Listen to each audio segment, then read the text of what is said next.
Welcome to the Chaos Whispers of Healthcare, the podcast for busy healthcare leaders who are ready to get out of survival mode so they can focus on what matters most. This is where the burnout stops and the real talk starts. I'm your host, Dr. Megan Carter, and each week I sit down with healthcare innovators who get it. We will unpack the chaos, laugh through the hard stuff, and get you at least 2 practical tips you can use at work right away. If you're ready to clear the chaos and lead with impact, you've come to the right place. Let's jump in.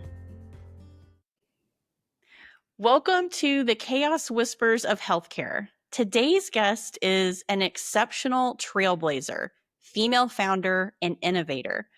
As a seasoned healthcare executive with over 15 years of leadership experience and 20 years of clinical practice in emergency medicine, Dr. Maria Granzotti is passionate about delivering high-quality care and improving patient outcomes.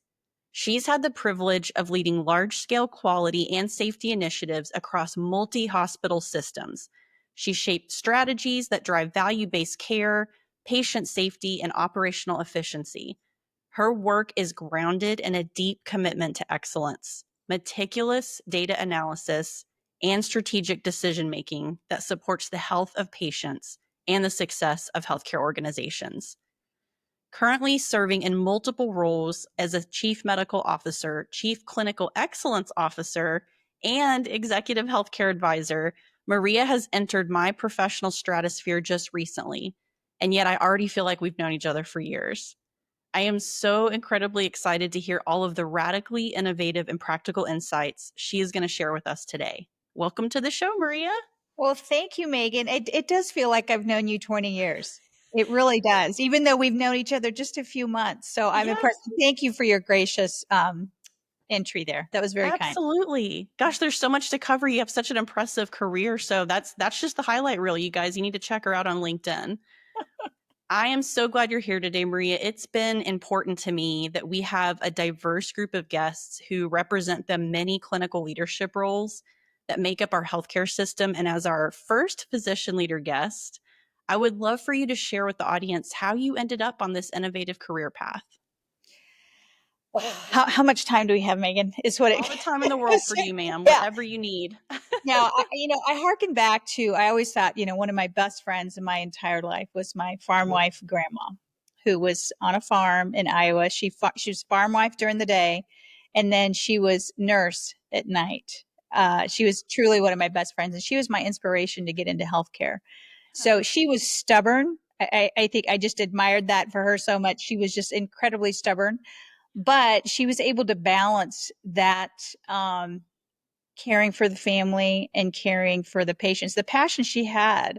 So I actually have her Merck manual from 1934. Oh my gosh. That I have in my library, which, as you know, some people don't know Merck manual, but I, refer to Merck manual. Yeah. So that's where my passion started. And, I initially thought I was going to do internal medicine. I did internal medicine after medical school, residency, and I was doing a year coverage when my husband at the time, he's passed away in 2020, but he was doing his anesthesia residency.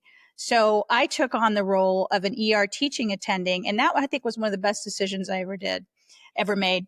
So I was a teaching attending in the ER, and I ended up practicing emergency medicine, even though I kept my internal medicine boards and my emergency medicine boards that I attained, and then my administrative medicine boards and my MBA after that. So it's been a path, and if I had to put a theme to it, continual learning, continual growing, what's around the bend, trying to anticipate. I'm very much a be prepared kind of person. That's the Girl Scout in me. So it was always be prepared, and you never know what's coming. And I think that that's really influenced my career. I love that you said you never know what's coming, because when you think about the role of an ER physician, could there be a more perfect slogan for that? Because you'd never know what's coming through those doors. You never know. You never know. And I think that's why I loved emergency medicine so much, because there was such variety, and you really had to be present and rely on not only your skill sets, but your team skill sets. I loved that team-based model. So I think that parlayed then into my executive leadership. That's amazing. That's amazing. Thank you for sharing that. And thank you for being courageous and vulnerable as well. Sharing your story is powerful. And I know there are so many listeners who will appreciate you even more for doing so. So, can you tell us about your most chaotic moment in healthcare leadership? Oh my gosh, I have to rank one. Yeah, I know It's it's so you probably got hard. several, I'm sure. I think probably one of the first ones, I'll go back to that. One of the first ones, I became my first chief medical officer role was around 2009, 2010. Okay. I tell everybody I'm 24, but that was my first chief medical officer. Love that. And I remember it was one night, I was the only physician in the ER, have a group of, 3, 4 nurses in the ER. We had about a 250, 275 bed hospital, community hospital. And we get a school bus of all things who has a pregnant teacher on the school bus. I mean, it was late, late, late at night. They were coming back from a trip, some type of outing, and a bad accident, bad car accident. So, we stand up the trauma protocol. We get all the teams on deck. We're communicating. Again, this was back in the 2010ish or so. And really, lots of times in healthcare, your instincts take over. Yeah. And it's okay. It's Mhm. good to do that because your gut's telling you. And I can remember, let's just put them all in. I was directing traffic, and let's put them all in one room. We had a room we could double and open and spread for these kinds of incidents.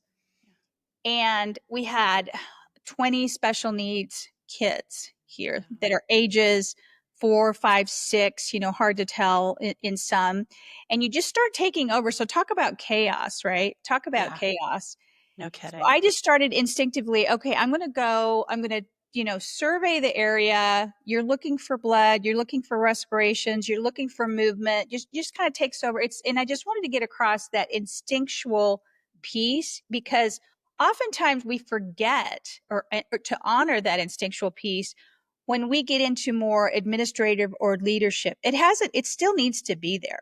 It So still true. absolutely has to be there and apply it. It may be applied in different ways, Yeah. but that instinct, as you continue to learn, you continue to grow, you hone that chaos is actually beneficial for you wherever it may be, whether it's in the clinical setting or it's in the leadership setting. Take Yeah. that for the blessing that it is, and learn and grow from that. That's Yes, I'm so glad to say we had everybody was great. It took, we cleared, took us about 2.5 hours, but parents came, staff came, administration came, and, everybody did very well, let's say. That's amazing. That's a perfect case study for an emergency management drill. We do Oh, these drills in our organizations, and what a great case study and great outcomes thanks to your instincts.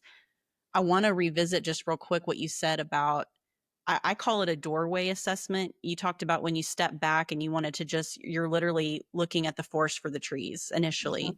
And I remember talking to one of my new grad nurses way back in the day when I was training them. And I said, sometimes we're in a hurry task wise to just run in the room and start doing things. I said, I love to start my shift. I'll stand in the doorway for a few seconds and just observe my patient, whoever else is in the room, and you take in a lot of information mhm, consciously and subconsciously by just mhm, pausing mhm. and looking around. And you can usually, especially to your point, when you've been doing it for several years, you can usually pick up on things that your monitor or your chart are not telling you. So I love that you No, gave that absolutely. example. It's interesting. You make me think back to whenever I was on a ER shift, I always fought for the seat or the space where I could get the best view of the door coming in Yeah. because it didn't matter if it was an ambulance coming in or if it was a patient family walking, however their mechanism to get in, Yeah, that told me so much. it That does. told It me so does. much. So just using all your senses, like you're saying. Yeah. I love that. I love that. And Mhm. I love that you tied that into leadership as well. One of the pain points, I'm going to pivot for just a second. One of the pain points I know our audience faces is related to the insanely rapid pace of change in the AI landscape, especially in healthcare. It feels nearly impossible for any healthcare leader to know which tools are best for them, how to keep the humanity in healthcare while using it, or even the basic terminology. So, before we talk about solutions, can you share with us how the chaos and confusion of the AI landscape impacted you? Yeah, and in this, I'm not practicing clinically anymore, front bedside, but I think back to the days with all the literature coming out now and all the studies and all the tools coming out and all the concerns and non-concerns and promotion and non-promotion. I think back to when we first had those clinical like alerts, allergy alerts. Yeah. And people like to say, okay, this is clinical decision support. Well, yeah, it is, but there's just so much more. So I've been looking forward to this trajectory. And I knew it would be based on what are we doing with our data? Excuse me, access to the data. Yeah. Hmm. You can tell I'm excited about this. Yeah. Access to the data.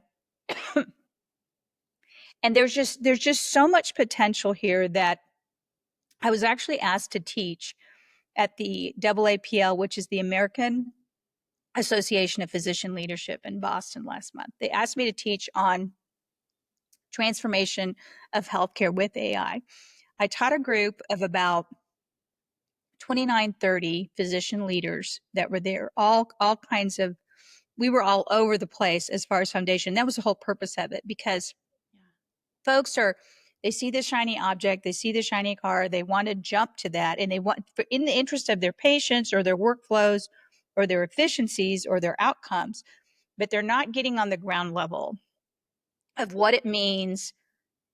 They, as far as talking with folks, getting a standard baseline just on definitions itself, just on the definition of AI and what it means. And you can go into approaches, you can go into types, you can go into machine learning models, you can go into key applications. But the key point being that some of these models, as in supervised learning, are built on actual A to B, you know, trajectory, algorithmic, directed, specified pathways. Whereas other types of machine learning models are more about let's just see what the pattern is and pick up. Let's just see what the information or data is trying to tell us, and it more natively can generate the answer rather than having it so scripted. That's the exciting piece right now. And so when people are thinking about AI, first of all, when somebody says AI, you have to really dig in and say, okay, what do you mean by AI? Right. Is it supervised, unsupervised? What type of machine learning model is it? And what type of sensitivity or specificity does it actually carry with it? In healthcare and implementation, we have to be very, very careful going back to the basic foundational question of what's the question I'm asking? What's the problem that I want to solve? Because Right. it's going to be unique by institution. So one application may work at one institution or one clinic or one department versus another. It's not going to work because the sensitivity and specificity isn't what you're looking for, isn't what the answer, it's not supporting the answer that you're trying to get at. So I know that's Yeah. a very long-winded answer, Megan, to that, Yeah. No, but you're good. it's an exciting space. And if we approach it not only with baseline foundational understanding of what AI is to begin with, and then what are the tools out there to assess how good it is, how accurate it is, et cetera, where it's the right application.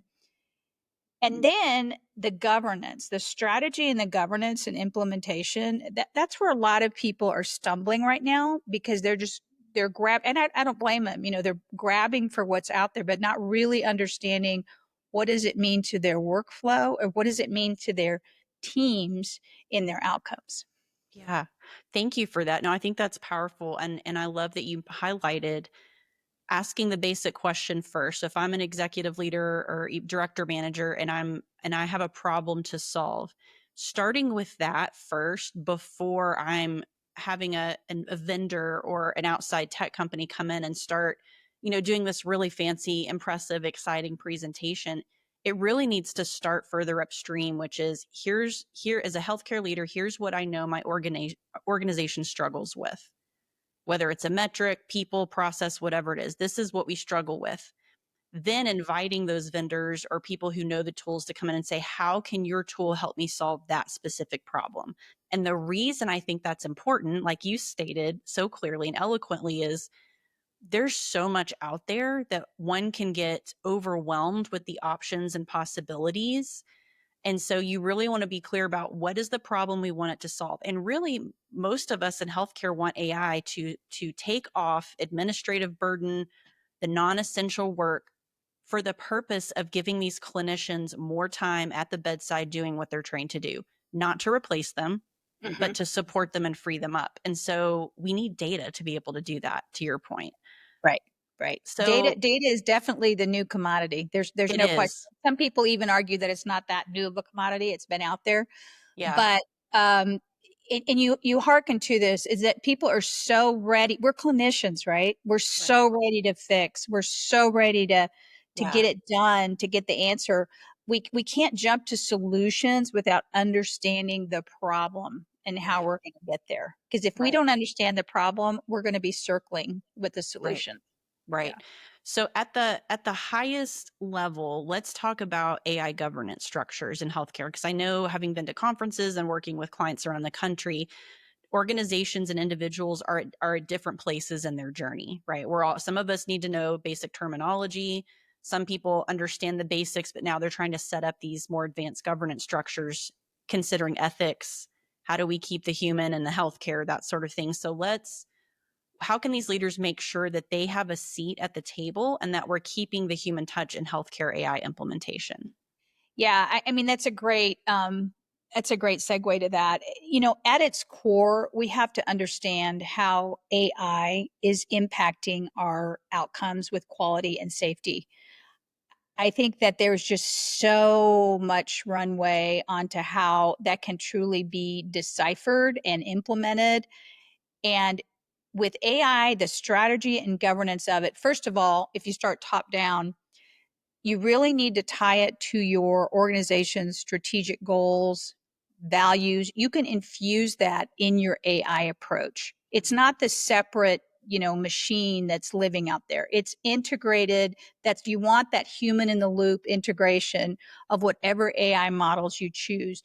And a lot of approaches are you don't have to start house wide, let's say. You can start small. You can start implementation small and start to transform your healthcare, whether it's with remote patient monitoring, for an example, whether it's, let's say you have a chest X-ray type of AI application that can help to automatically measure nodules, for instance, lung volumes, et cetera, that can take so much of that kind of that daily standard work, but very important key standard work Yeah. to modify how your outcomes are. And then some folks, it's interesting right now because some folks are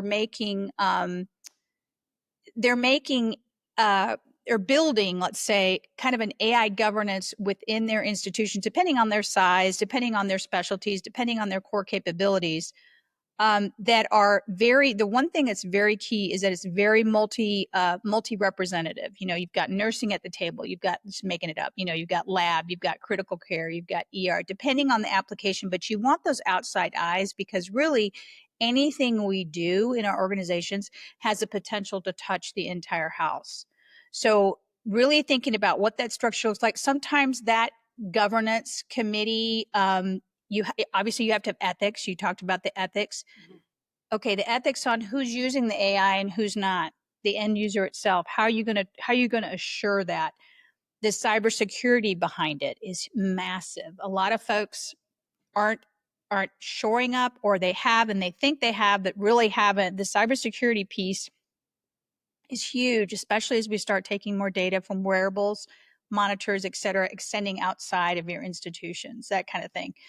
The other thing is the regulatory piece. The regulatory piece, there's a lot of moving parts right now, and there's going to be more to come. I mean, every other day I see new documentation on a regulation that they're getting, they're wanting comment on, et cetera, et cetera.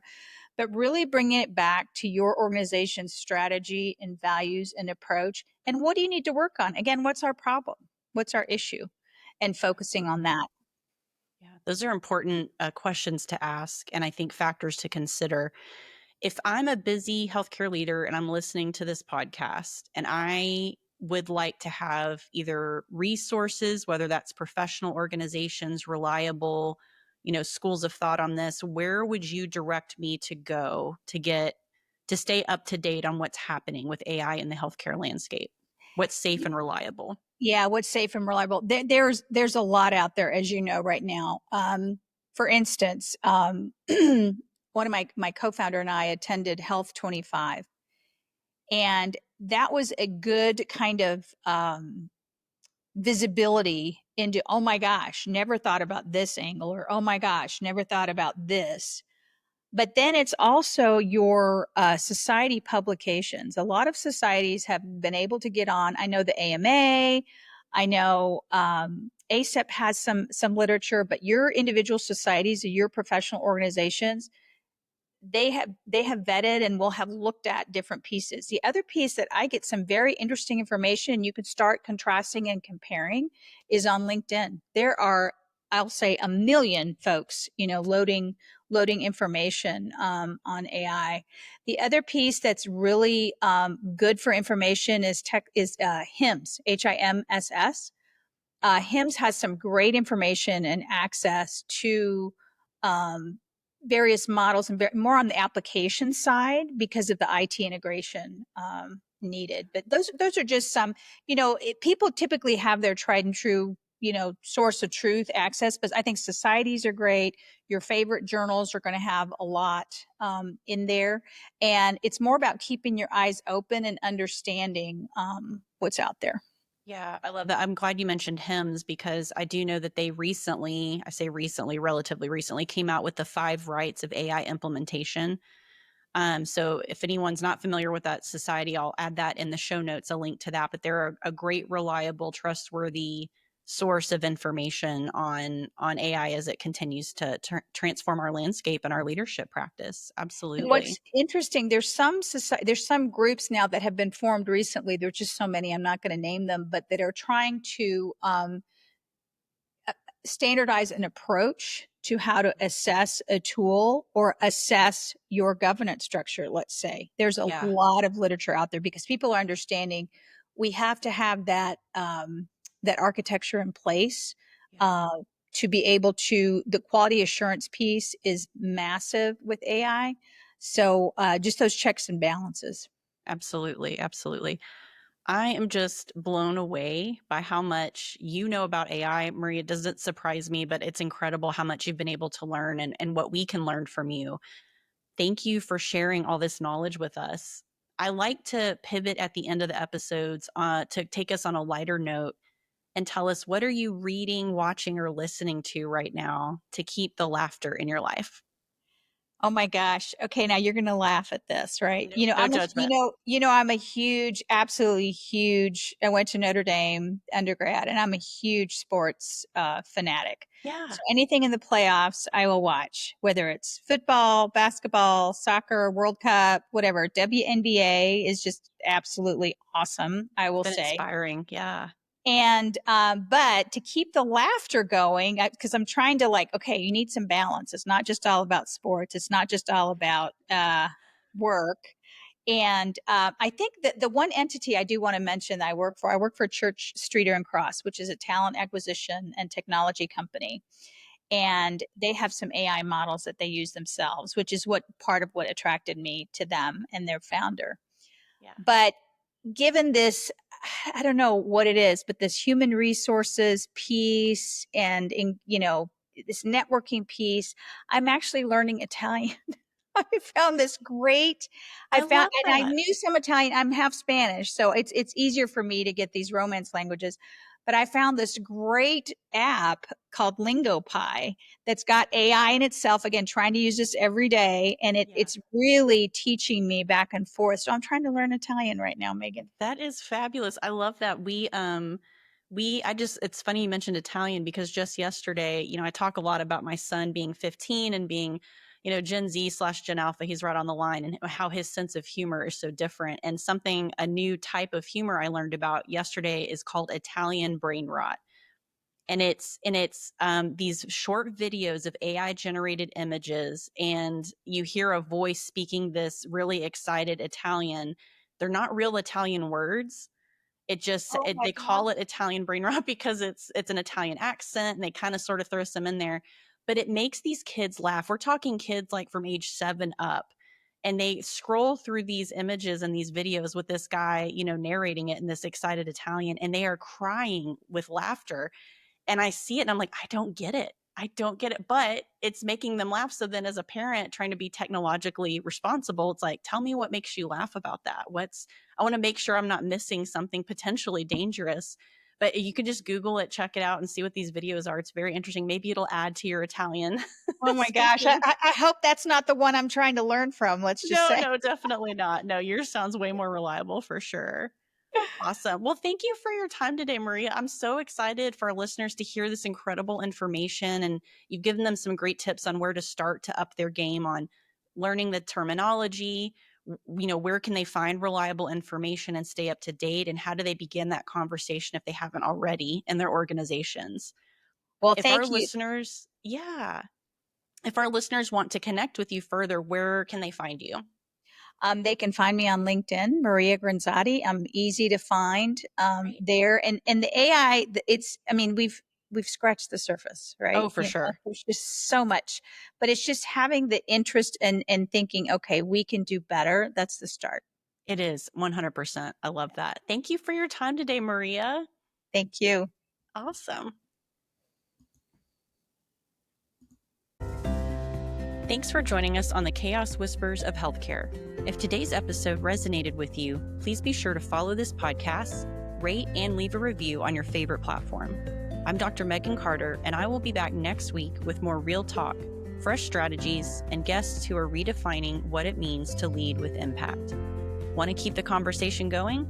Be sure to connect with me on LinkedIn and download free tools and resources from my website.